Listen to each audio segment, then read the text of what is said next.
Hi, and welcome to episode 3 of our Sunday Breakfast Club series on the Wisdom of Our Crowd. Our guest today is Loree Jones, CEO of Philabundance. Welcome, Loree. Thank you, Chris. So, in June, you joined Philabundance as its lead executive in the middle of a pandemic, at the very moment when America was exploding in a reckoning with racial injustice, and at a time when hunger was about as bad as it's been in a very long time in Philadelphia.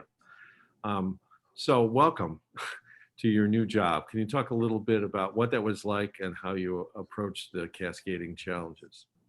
Oh, absolutely. And it's great. Thanks again for the invitation. It's great to have a chance to talk with my fellow Sunday Breakfast Club members. You know, the organization and the members mean so much to me. And yeah, I had the honor, I would say, and privilege of starting as CEO of Philabundance on June 2nd, 2020. Really, challenging. That's an understatement of what was going on in our city, region, and country. And so I started on a Tuesday after a really tough weekend that was marred, I would say, across the country by both, well, not necessarily marred. Protests, I think in many cases were good protests, but then also by looting and rioting that we saw across the city, country, and city, region, and country. And so a really tough time. And that, of course, came on the heels in the midst of this pandemic that has had a negative impact on everyone, I would say, on emotions as well as at finances and the rest. And like you referenced, also definitely increased the number of people who had to access the charitable food network. So really challenging time to start. And so first and foremost, I had been, in the region watching what was going on with respect to the pandemic. I was working at Rutgers at the time, helping lead their COVID response. And like, I think many of the members just feeling the angst and concern about what I was seeing. And so, personally, I was feeling very emotional about it. And frankly, I welcomed the opportunity to start Philabundance at that moment, because it gave me the opportunity to be a part of the solution in a very tangible way and to be on the front line. So that was the context in which I joined. And I joined after Philabundance had frankly done an amazing job for 3 months of adjusting to these changing conditions and ensuring that people got access to the food they needed. And I'll talk a little bit later about the numbers, how many more people we saw that were food insecure, and how Philabundance really rose to the challenge with support from donors to get millions more pounds of food out to people. But June 2nd was a tough time. And I'll share with my friends in the Sunday Breakfast Club, it was an emotional time too. I actually sent a message out, starting at Philabundance, many people were working. We had people on the front lines who've been coming into the office. We also had a number of people back office that were working from home. I was not able to start my job getting a chance to meet everybody as anybody else would like to do, an all staff meeting and the rest. I did get a chance to see some people face to face, but I sent a message out to the entire organization. And in the message, I shared a little bit about myself, and I'll share this with the Sunday Breakfast Club members. My birthday is January 15th, and it means I share a birthday with Martin Luther King. And so that has always been a point of pride for me and also a call for action. And so I've shared that in a message out to the staff. And so over the course of my life, I always, going to school in South Jersey initially, we always had that off. So it was a big day for me. And then it became a national holiday while I was in high school. And so I got a chance to kind of see all of that, particularly in a city like Philadelphia.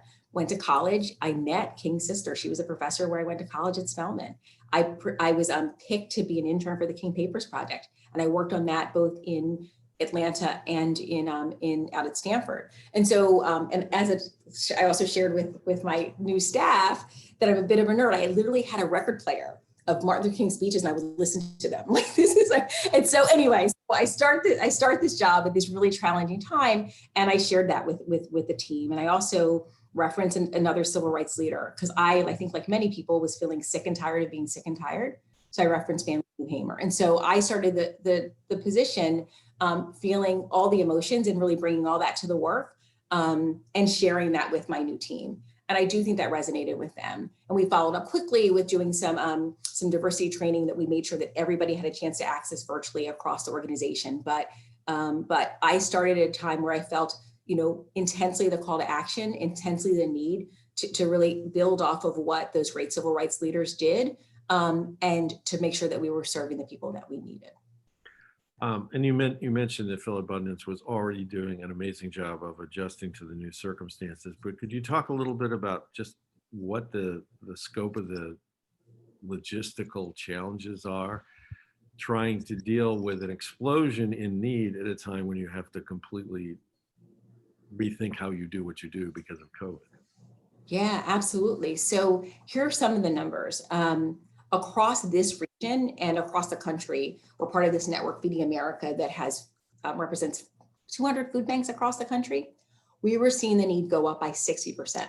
So 60% more people were accessing the charitable food network. And we're not surprised. If we knew about unemployment, we knew about restaurants closing, we knew about frontline workers no longer having access to their jobs. So 60% more people accessing the charitable food network. Another striking number, Chris, 40% of the people were accessing it for the first time, right? So kind of brand new folks having to access the charitable food network or other resources as well. At the same time, really early in March and in April, think about it, many of the volunteers either at Philabundance or at the 350 agencies that we work with across the region had seniors or maybe people that had other health issues. And so about 70 of them closed early on. So one of the challenges was how are we getting food to people and how are we gonna like replace volunteers and get work done without that volunteer core? And so we had to make adjustments there. We also, with the increased need, had to send more food through and realized that we and many of these agency partners didn't have all the resources and infrastructure that they needed. So one of the things we did, and we had historically given people purchase for people refrigerators and things like that, but during this time it became more intensely important that we did provide refrigerated vans and refrigerators and extra shelving so that the agencies would be able to handle this increased amount of food. The other thing the team did, and give them all credit, this before, months before I got here, they worked closely with the city. And so, Chris, I worked in city government many years ago. One of the things we weren't paying attention to when I was in city government years before was like food insecurity in an intensive way. This administration is in fact doing that. And so we, along with another nonprofit share, partnered with the city to stand up additional food distribution sites. It was great to have the city do that because remember I just mentioned 40% people like accessing this for the first time, they didn't necessarily know where to go, right, for kinds of services. So with the city saying, here's where the food is, here's when it's being distributed, get it on our website. I think it was easier for people that found themselves newly in the situation to access that food. So that was a big part of what we did that was different, was partnering with the city, especially to stand up additional food distribution sites. Yeah, the last point you made sort of leads me to maybe a more philosophical point, but the pandemic taught a lot of people who hadn't been thinking about this that people that they never thought about were actually essential workers, that they were doing things that made middle-class life go. But conversely, it also taught a lot of middle-class people what it's like to have a trapdoor under your existence, the trapdoor that a lot of other Americans are very familiar with and sometimes fall through. So that idea of so many people were coming to Philabundance for the first time, I'm not sure how often you got to actually react with them, but could you sort of just talk about that what it's like to be serving people who for the first time are realizing, yeah, it could happen to me too? Yeah. So I haven't fully figured out how to talk about this. I haven't fully figured out how to talk about this, and I'll tell you what I mean. I have, for years, I've dedicated my life to public service. I've worked in or volunteered in organizations that serve some of our region's most vulnerable citizens. It's what I've done, right? And so I have always cared about what people call the least among us. Like, there will be a cold, windy night, and when I had a condo, I'd sit there and think, oh my God, there are people on the street. Like, that's who I am. It really is. But and as bad as that is, and as tough as that is, it's striking that there's this brand new group of people who are in that category. Mm-hmm. It doesn't mean I don't care about, and it's not horrible that people have been in this situation for years, but there is something really tough and difficult about that there are people in the situation. So I'll share with you. I started early in June. I want to say the first week of July or so, rainy Friday afternoon. Our offices are down near the stadiums, right off near 3rd and Pattison. Big warehouse. We don't distribute food directly here. But this is where we kind of process, box up food and all of that. But we have big signs that says Philabundance, and we had been doing food distributions on Fridays at Citizens Bank, but those had ended by the time July comes around. So rainy Friday, July afternoon, and our receptionist from Ecclesia Zion Church comes in and says to me, she's new in the role, and she says, there's a guy out here and he needs food, right? Chris, regular guy, probably from South Philly. He says to Miriam, I just lost my job. I can't feed my family and I don't know where to get food. And so we have like papers, here's a flyer of where you can go to get food. But like this guy comes to me, so Miriam comes and gets me and he says, I just lost my job. I don't know how to feed my family. Now, we're a food bank, so there is food. So I start like grabbing, like there's some food here, and I think somebody had dropped off food they shouldn't, I'm literally giving this guy bags of food. And then I email my team later, I'm like, not really sure what I'm supposed to do, but this is what I did. Like, okay, like it's never bad to give people, but it's not, my point is not what we do here. But the bigger point, Chris, is it was so striking to me. I mean, it's hard. I've told this story to my team a couple of times. I can't say it without getting really like emotional about it, that this guy, this regular everyday guy who I'm so sure always worked hard and had extra jobs and jobs on the side and was always able to feed his family, couldn't, and for the first time in his life had to come and ask for help. Mm-hmm. So that message to me, and we talk about this here as a team, like that is tough. It was a tough moment for me, tougher for him. And so as I think about like kind of when I was at home working, when I took this job, when I started feeling like, oh my God, I am sick and tired of being sick and tired, and the exhaustion of all this, of this moment, what I realize is tougher for him. Mm-hmm. Right. And so that to me is like, that's how what we're talking about here at Philabundance. That's what I talk about with my team. Like, yep, it's hard. I mean, and I'm not sure this is how you wanted the interview to go, but I'm going to say it. The reality is, and I've talked to other people in leadership roles at nonprofits and in for-profits, and all of us are thinking about how we're keeping our employees engaged, particularly if they're working from home or if they're frontline employees like mine or a mix like mine are. And we're thinking, how are people using their EAP programs? How are we encouraging people to take time off even when they're working from home all day? How are we keeping our employees well, right? So I'm trying to do that. And I'm also saying to them, you're not the guy who showed up on that rainy Friday afternoon. Mm-hmm. It's harder for him. And so we've got to do whatever we can to show up completely whole, be innovative, work harder, smarter, et cetera, because that's who we're working for right now. You had an op-ed in the Inquirer a week or so ago that you co-wrote with someone who I know is a hero to both of us, Sister Mary Scullion. Yeah. You talked about, and to sort of draw out the connection here, part of what that story you're telling is that we've reached a point of crisis and need in a lot of American lives and households, that it's beyond the reach of even the incredibly hardworking and robust nonprofit and charitable sector that we have in the United States. It's one of the extraordinary things about our country, the nonprofit sector. But you guys you don't have this by yourselves. And so you That's wrote right. about the way in which government needs to step up. Could you talk a little bit about that? Yeah, absolutely. And it was, it was really great that Sister Mary and I, who, as you said, is a hero of mine, and I had served on the Project Home board for over a decade, and just a huge champion and supporter of the work they do, and so proud of the work they do, and the innovative way they've served people, and people from around the world are looking at Project Home. And really it was a conversation we had, I've been making the rounds and talking to other leaders in the field, to government officials, and there was an elected official who said to me, like, people aren't doing enough to talk about that connection between housing and food. And I get that. And so I'm going to step back and tell you part of why I was particularly interested in this position right now. So people know Philabundance and know that Philabundance does this work to relieve hunger now. That guy comes making sure that he has food to feed his family. The other part of the work is the ending hunger for good.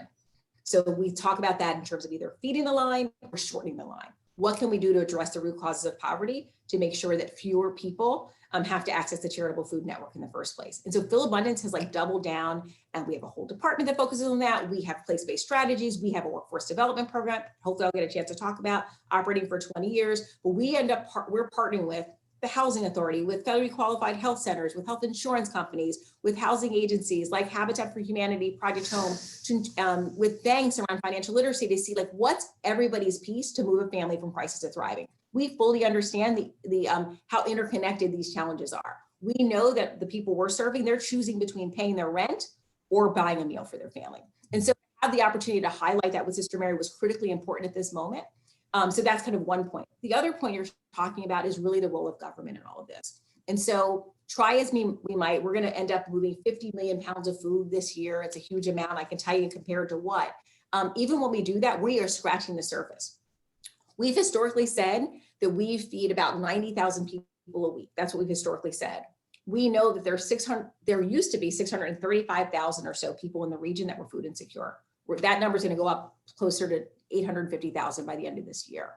And with our 50 million pounds, with the partnerships, we can do some portion of it, but we need to do so much more. We also do a fair amount of work around advocacy. So you've likely heard us talking about, and you saw in that piece as well, SNAP and kind of what people traditionally know as food stamps. We've been pushing and pushing for those for an increase for food stamps. And what's great about that is, one, you're right, government's larger, they can do it on a larger scale, but when you give people those kinds of resources, they get to pick the food that they feed their families. Like, let's talk about the dignity associated with that. Back when you and I would go to restaurants, we would get to say what we wanted. Give me this and put this on the side. And we got to choose. And so SNAP allows people to choose what it is that they want to feed their families. It also puts money back into the community, right? You're buying from this local grocery store. And so it's good from that perspective as well. And so if we really want to make sure we are addressing the staggeringly high numbers of new people that are food insecure, or the folks that are experiencing homelessness, folks that are impoverished in this country, we can only do it with these kind of, I think, national federal resources. You mentioned, talking about what you wrote with Sister Mary about the importance of looking at problems as a system. And we've heard a lot about, and thankfully, about systemic racism. It's become a common part of our lexicon this year. But the thing about systems is you have to attack them as systems. I had a chance to spend some time with the legendary systems thinker from Wharton, Russ Akoff, years back. And he always told the story about a group of academics. It was a true story, a group of academics at Philadelphia who had known a woman who lived in West Philadelphia. And it turned out she had died alone in her home. And they were talking about this. And each one of them said, well, the reason she died alone, and then they began to describe the causes based on whatever their discipline was. The sociologist said it was a failure. Right. The public health person said it was a failure of public health, all of which were true, but none of them were actually looking at the system around this woman that failed. So that's what you're talking about doing. Yeah. So how do we get out of these narrower categories and get nonprofits who are used to thinking we do X to understand that we have to work with the people who do Y and Z in a systemic way to attack a systemic problem? Yeah. So how do we do that? So I think there are people who are figuring that out. And I think the other key to that also is actually government. So I'll give an example from government. So I worked in government in the street administration. And at that time, we were seeing what we're seeing again now in terms of the numbers of violent shootings and homicides. And we met all the time. We looked at data. We actually brought together social services as well as the public safety side to kind of work on these issues. And at the same time, and I think really before Estelle Richmond left, who was managing director and then head of DHS for the state, we were working on these integrated data systems. And so we had the challenge with that. And the reason why I think part of the answer is government, even at the local level, is you would have people who would be in the system that you're talking about, and each department would be connected with them, but you weren't always able or willing to share data. And some of this, are kind of privacy rules and all of that, but you can work through all of those. But anyway, my point is, I remember this one meeting where the social services director had done some flow charts of people who had been victims or perpetrators of gun violence. And so we were able to see that, John Doe, let's say, had at some point been homeless as his family had been in a shelter. Somebody in his family had been incarcerated. DHS had been called on his family. And so we kind of have 2 or 3 cases like this. And so I would see this with John Doe, and I realized that John Doe had a little brother, Jimmy. And so I said, social services director, can I go get Jimmy?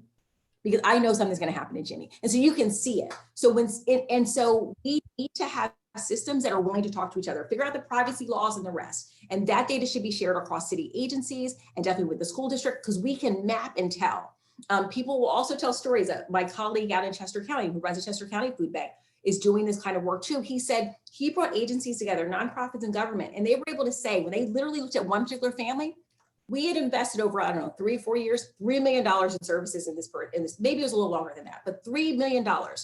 If we had just given them the $3 million, they could have gone to a nice private school and go to college, right? So we're also wasting resources.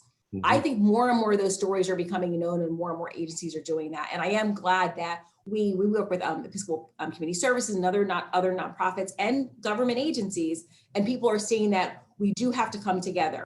We're developing with our partners, particularly in Sharswood, for a place-based strategy, a theory of change, and we're looking at like, what is it going to take, and then what's our piece? So I think we're going to see more of that. I know this is a long answer, Chris, but I also will say, I think there's an opportunity and a silver lining of 2020. The reality is that with COVID, with the racial awakening, with the economic recession that we're seeing, we're realizing we can't do it alone, right? There's a humility that comes with that I think is requiring government and nonprofits, individuals to say, yep, I can no longer think I can fix this problem myself. And so I think we will start seeing more collaboration and partnership as a result of this challenging time we're in. I'd like to linger on one word you invoked a couple of times and then answered: data. What's your philosophy about using data to inform decision-making and strategy? So one of the things I'm excited that we're doing here, our fiscal year started in October, so we're in a brand new year for us here. One of our priorities is to become a learning culture and to make sure that that is infused in everything we do here at Philabundance. So that is making sure that we're using data. We want to be careful to make sure that data is both qualitative as well as quantitative, and that we make sure we're preparing ourselves, and that's going to require a lot of training at every level so that people can collect it, use it, and kind of help use it to make decisions. And so that's going to be a multi-year project for us, but kind of we know that there's information out there that's going to help us make smarter decisions, so we are investing in that. So that is critically important. That said, here's where we're not good yet. And part of it's because of where we sit. And so Philabundance is very much on this relieve hunger side, a logistics organization, I've learned, right? And what I mean by that is we've got the trucks, we're kind of moving the big food in, we're getting this out to agencies. And a lot of what's happening, and people that are touching the touch points for the everyday folks that receive the food doesn't initially happen with us. It happens through agency partners. And so we don't collect client, I don't love using the word client, we don't collect client level data directly. And so that's something we're trying to figure out, is how can we get access to that? How can we make sure that we have the voice of the customer as well as the customer experience in making this decision? But data is critically important. Some food banks across the country are doing a little bit better. And so we've been in touch with them. And so that's one of the things I'm talking to folks to understand how are they able to do it. And I'll tell you a cool kind of factoid or stat I heard from one of them out of Ohio. They said they're able to track they said clients, folks are accessing their food bank, and they know if a family will come once a year, 2 times a year, 6 times a year. They said they've been able to track and figure out that if a family traditionally comes 2 times a year, but started coming 4 times a year, their health outcomes go up. Mm-hmm. What? That's amazing. And so those are the kinds of things that we'll be moving to do. Like, how do we get that information? And then if it's actionable, what can we then do? And to a really solid, important impact. So when you got the job and I sent you a congratulatory note, you wrote back to me, and I'm sure you said this often at that moment, that you felt like your whole life had prepared you for this job, this challenge. So let's talk about like what prepared you. You're a Girls High girl, and I am. You went to Spelman. Can you sort of find the through line from what you learned and how you were trained and inspired at those institutions? And also a little bit about the fact that they were learning institutions for girls and women. So how does That's right. That's right. On the single sex education side, I'll actually jump to Princeton, which is interesting. So I did go to Girls High, I went to Spelman, I ended up going to Princeton for graduate school. And in my class, at some point, the other female students in the class, graduate students in the class, were like complaining, like we would be in these classes, they would complain and they wanted to have a petition, and the men are talking over us. And I was just like, okay. And so I'm like, if I'm talking, I just keep talking. So I completely credit Girls High and Spelman for that. Like, they definitely teach women to be leaders, and you hold your own. So I definitely got that. They also were both institutions that really prioritize service. At Girls High, the student government is actually called the Service Club, which I think, when you're thinking about kind of, you're a leader, you're really there to serve. That literally is the name of the Student Government Association. And then, Girls High girls across the city and across the country, as you know, are just incredible leaders, including a former president of Penn, right? Just great girls. And then similarly for Spelman, focusing on African-American women have really, in their latest motto there is a choice to change the world. And so really trying to provide young women with the tools, skills, and inspiration to really challenge it and to kind of make things better for other people. So I definitely feel like that comes out of my Spelman background and my Girls High background.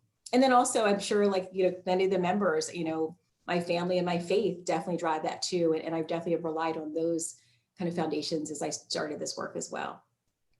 All right, so as you know better than anyone, or as well as anyone, the Sunday Breakfast Club is full of people who have the leadership gene, who know how to drive change, who know how to get things done. You have one of the most critical challenges facing our region as we seek to recover with equity sitting in front of you, both the direct attacking food insecurity and hunger now and the systemic stuff we were talking about. So the floor is yours. Make the pitch to your Sunday Breakfast Club colleagues. What can they do on the personal, the board member and the corporate leader or academic leader levels to help you get the job done? Yeah, I would say more of the same. The reality is that people in this region have really been incredibly supportive of us in a number of ways. And so I know that in this audience, we have foundations that have supported our work. I think that what, Pedro did and what Bill did at the United Way and Philadelphia Foundation United Way to put together that COVID relief fund, we've benefited from. Agencies we work with benefit from that. So, what Independence Foundation has done, the ways that people have really leveraged resources and brought them together to support nonprofits like ours is incredibly important. So I encourage foundations, family foundations, individuals to support us with finances. We likely are partnering or will be partnering on that work that we talked about, the need for various agencies to come together with members. I encourage people for their own nonprofits that they're on boards of or leading, to think about ways you could leverage resources. How do we make sure we're sitting at the table in this collaborative way to solve these problems that are too big for us to solve alone? And then I know that there are so many smart, skilled individuals at the Sunday Breakfast Club. And so I encourage people to think about ways that that they could help and, volunteer, not just as a board member. So, think about in terms of like pro bono legal services. We know about that, right? A law firm will help you review a contract, but we all need that. I know I need that. We're about to go into strategic planning. That would be helpful. We would use help around project management. We're going from moving about 28 million pounds of food a year to 50 million pounds, kind of logistical expertise, kind of all the various skilled ways that people could help nonprofits like Philabundance. We welcome that. So yes, visit our website. All these donations are appreciated, financial and food.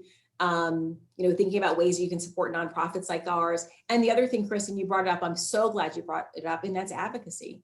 We're not going to be able to do this alone. We're not going to be able to do this just as nonprofits. And so please call on your elected, vote, but call on your elected officials to really step up and support, some of our most vulnerable citizens, and know that in doing that, we're really supporting the wider community. Great, thanks. One last question, Loree, and this is also sort of for the benefit of club members. I'm sure you've been going 1,000 miles an hour, but what do you do for yourself these days to stay sane? So Tito's Vodka just made a really generous contribution. They really are. They literally made a contribution to us, which was really nice. And I was like, wow, they're supporting us. I should support them. The main way, and I think like many folks, definitely early on in the quarantine and, March through May, when I was working from home, the daily walks just was like amazing for me. And it was great. I lived in West Palm area. And so I would often sometimes I see club members out and being able to see them. The other thing I really have relied on is my faith. And I think many of us are doing soul searching. And so I've been for years a member, not so much active, member of Enon Tabernacle Church in Philly, one of the big churches led by Pastor Waller. And I have gone virtually and used that for guidance, support, spiritual healing, and the rest during this challenging time. And particularly with Enon, and why Pastor Waller is so great, is that he has been talking about the political environment. And so I'm able to get, that political side of things too, and kind of helping me to see through like what's happening with Black Lives Matter. What can you do? All of his conversations over the last couple of months have been, make sure you're voting. I've actually signed up to be a poll worker because he's been pushing for it. And so definitely kind of relying on my faith. And for me, that has been important. And that's been a great source of strength. And also kind of guidance and power as I thought about how I also need to continue to be an activist at this moment. Loree Jones, thanks so much for all that you do and for lending us some of your time and your wisdom. Great talking to you, Chris. Great talking to you, members. Love you guys. Okay, thank you.